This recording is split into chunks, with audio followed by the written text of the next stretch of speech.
everybody, Erica Serwin here from Pink Buckaroo Designs, and I have a fun pumpkin card for you today. I love punch art pumpkins, and I love to come up with different patterns and textures to create these pumpkins. So I'm going to show you how I did these today. We're going to use something that's often overlooked in the catalog, and it's these decorative masks, and the ones that we're using today are the happy patterns. They're very affordable. You get 4 stencils here for $6. These 2 are $3. So that's on page 157. Make sure you check those out the next time you look at the catalog. All right, first we're going to start with Tangerine Tango, and we're going to use the mask that has the little diamonds like this, and I'm going to use a dauber, a sponge dauber, and I'm going to make sure that I'm holding my mask, you know, so it doesn't slip.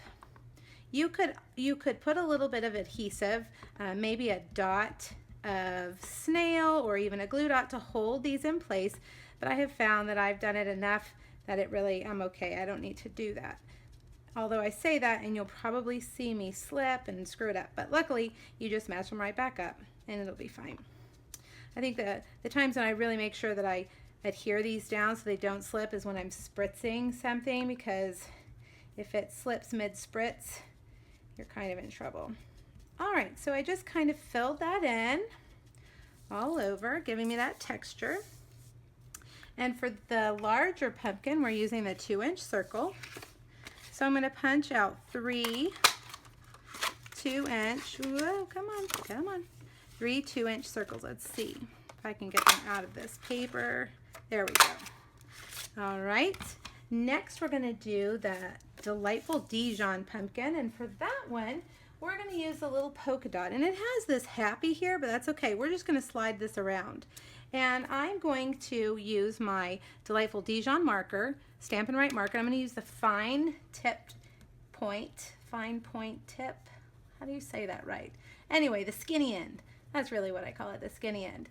And what I'm doing is I'm going in a circle, and then I go scribble, scribble, scribble, scribble. That's all you do, scribble, scribble, scribble, scribble. You can go all the way around and do this. Now, if you would like to punch your circles out first in your ovals and then do this, absolutely go for it.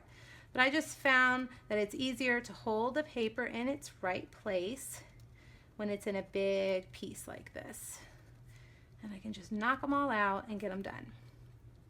Now, I also found when I was putting my pumpkins together that I felt like my little dots were just spread out a little bit too much. So I used my mask and went in and added a few more dots. All right, so let's see. Yeah, we definitely need some more because we're going to use the large oval punch for this pumpkin. This is going to be a tall and skinny pumpkin rather than a round, fat pumpkin. All right, let's see if we can get these out of here.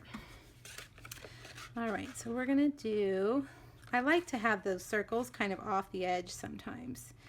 So there's one.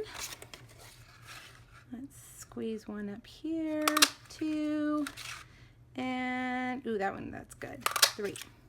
All right, so there's that one. All right, so now let's move our pumpkins out of the way. The last one, I'm using Very Vanilla, and I'm going to use this mask. Comes in that same set with the other one, and this time I'm going to just use a sponge and some crumb cake, because I don't want these too dark, and it looks like I might have gotten them a little bit too dark, but that's okay. Another way you can do this, like I mentioned earlier, is to use the spritzer. I feel like I have better control when I do something like this. With a spritzer, it does take some practice. All right, there we go. So now let's punch out 3 1-inch circles. 1, 2, 3. Looks like I may have cut that one off, but that's okay because we're going to cover it up. All right, so now I'm going to take my sponges and go back over here around the edges. I'm going to sponge these.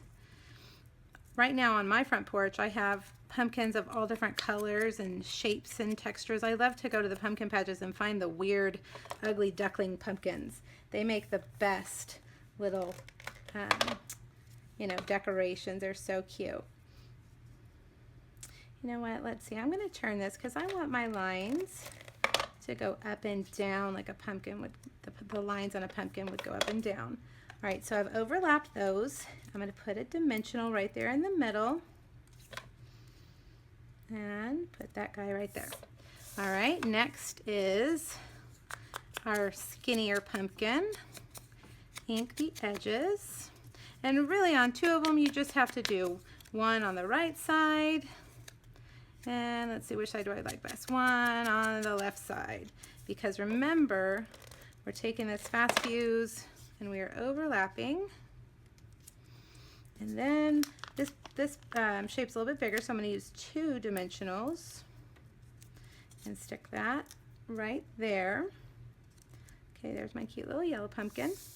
And last but not least is the big guy, the big orange pumpkin. Of course, everybody needs an orange pumpkin. We like to pick one really big one out that we can carve as we get closer to Halloween. And this looks like a carvable pumpkin, I think.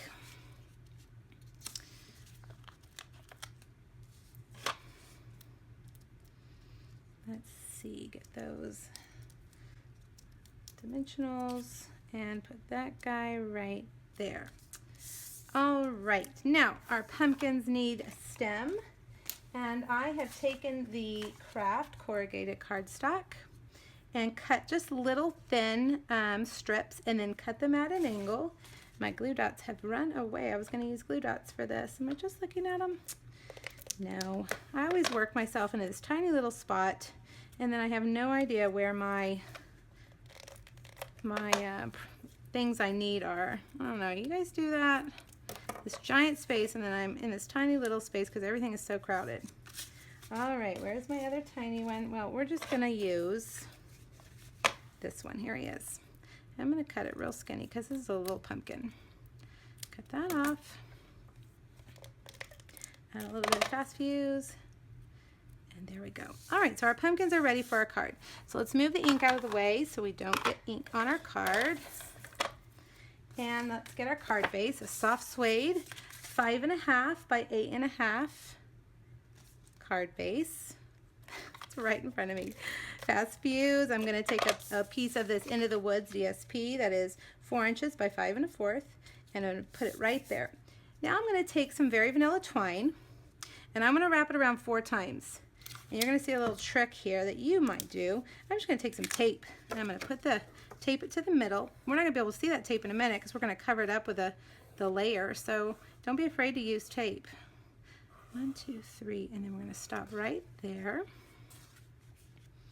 We get another piece of tape. Make sure it's straight. Tape those down. There we go. All right. And now we've got a piece of Very Vanilla on top of a piece of soft suede. And check my blog for the measurement of this.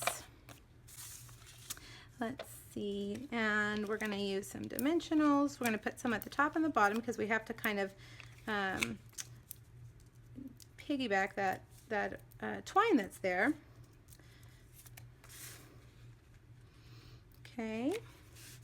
All right, now for our pumpkins. The first one I'm going to put flat, and I'm going to have it over here. And then the second one is the Dijon, and I'm going to put it flat also, but I'm going to slide it in a little bit like that, and a little bit higher. And then for my little bitty guy, I'm going to take 2 dimensionals, and we're going to make him pop up a little bit like that. This card has a lot of dimension. If you're going to mail this, you're going to need extra stamps, but I think it's worth the extra stamps. All right, so I decided that the bow would go on the little guy since he's in the center. So I'm just making a linen thread bow. Linen thread is perfect for fall. And I don't have my glue dots, which I normally like to use. I swear they're probably sitting right here. But we're going to use a fine tip glue pen, which works just as well. And we're going to put it right there. All right, now the last thing, I couldn't decide. Oh, you know what? It's not the last thing. We got to add this little leaf in here, Into the Woods wooden element leaf, of course. That's really cute. I couldn't decide on a sentiment, so I decided to cut out the Grateful, soft suede Grateful, with this thinlet. And if you notice on mine, I couldn't get it to fit, so I kind of curved it around. But it looks like this guy will fit just right. Depends on the way you put your pumpkin. So when you use your fine tip glue pen, you just want to squeeze it just barely the very first time, and then that'll kind of carry you over as you go, just putting teeny itty bitty dots. And I have told you guys before that I am not good with liquid adhesive and I make a mess. And this guy helps, but you have to be really careful still, because anytime that liquid adhesive touches that cardstock, and then if it slides or moves, you will be able to see that liquid adhesive. All right, so there we have it. I think I got it. All right. All right, so a little bit different. Each of them are a little bit different, but I hope you look at those masks in the catalog. They're really neat, and they are fun, and they'll add texture to lots of different things. Okay, let me know if you have any questions. Make sure you jump back over to my blog for all the supply list and all the dimensions. Have a great one. Bye-bye.